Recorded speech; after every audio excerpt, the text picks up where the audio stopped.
پرسیارێکی من لەبارەی یاریەوە یاری ئێمێمەی نازام گەر بەرگوێت کەوت بێ یاری هونەرە جەنگیەکان.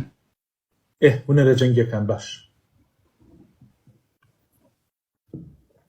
بەڵێ مامۆستا ئایا تا چەند ئەو یاریە لە ڕووی شەرعەوە حەڵاڵە یاخود حرامە، بەڵام یاریەکە وەکو چۆن بڵێن جیاوازە وەک لە بۆکسین.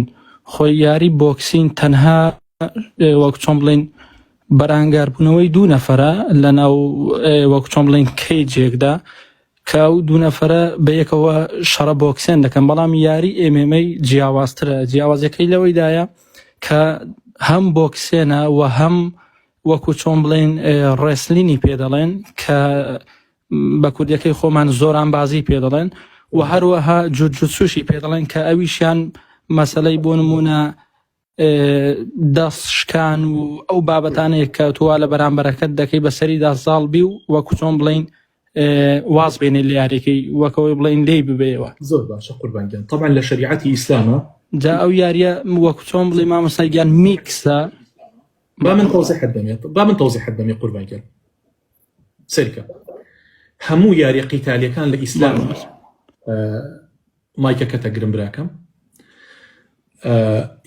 یاریە جەنگیەکان لە ئیسلامە قیتالیەکان ئیتر ئەمە کۆنفۆشاوڵینە، ئەمە کاراتیە، یاری MMA ئەوەی بای جەنابەت باسیەکەیت. هەموو ئەم یاریانە باشە لە ئیطاری شەرع جێگەیانە بێتەوە. پێغەمبەری خوا صلی الله عليه وسلم فەرمیە ئیدا قاتل ئەحەدوکم، هەر کەسێکتان بۆ لەگەڵ بەرامبەرە شەڕتان کرد فەلیەجتەنی بالوەجهە، با لە دەموچاو دوورکەوێتەوە. کەواتە لێدان لە دەموچاوە بە تایبەت ئەم یاریانە کە بۆ خۆشی یەکرێت لە کاتی نیزالاتە حرامە، بەڵام لە کاتی تەعەدایە کەسێک ئەوێ هێرش کاتە سەرت ئەو کاتە لەکوێی ئەدەی لێیدا، چونکە ئەو کەسە معتەدیە، تۆش ئەبێ ضەربە قاضیە لێی بێ بیکەوێنی بۆ ئەوەی تەجاوز نەکاتە سەرت. بۆیە ئەم یاریانە لە ئیطاری شەرع جیاوازە. ئەگەر دوو کە زۆران بازی بکەن طبعا بێ جلوبەرگەکەیان بە پێی شەرع بێت، شەرع چۆی دیاری کردووە کە عەورەتە نابێ بمدێ، ئەبێ ئەوانش ئەو شوێنەدا پۆشن و ئەبێ لە دەموچاو دوورکەونەوە.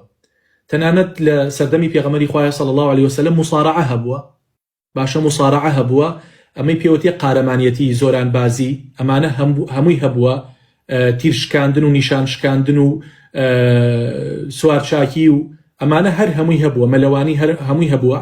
علموا أولادكم السباحة والرماية وركوب الخيل، فرمودەی لەسەرە. تەنانەت ئەفەرمون لە ئەثەرە هاتووە مصارعێک لە بەردەم مزگەوتی پێغەمبەر صلی الله عليه وسلم زۆران بازی لەگە سەحابەیە کرد، سەحابەیەکی زۆری دا بە عەرزە. ئەفەرمون لەو کاتەیە پێغەمبەری خوا صلی الله عليه وسلم هادووتی ئەتوانی من بەی بە عەرزە زۆران بازی لەگەڵ منا بکەیت. ئەڵێ کابرای مصارع هات مصارعی لەگەڵ پێغەمبەر کرد صلی الله عليه وسلم، بەڵام پێغەمبەری خوا صلی الله عليه وسلم دای بە عەرزە، جارێکی ترش کردێەوە لەگەڵیا، ئەم جارش دای بە عەرزە، سێم جارش دای بە عەرزە و کابرا بەزی.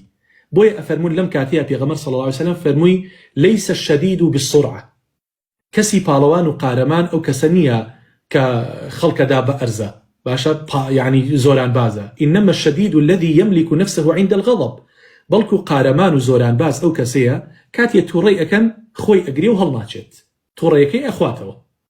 بۆیە ئەم یاریانە لە ئیطاری شەرع جێگەیان ئەبێتەوە مادام وتم چیتیانە بێت دەموچاوی تیانە بێت.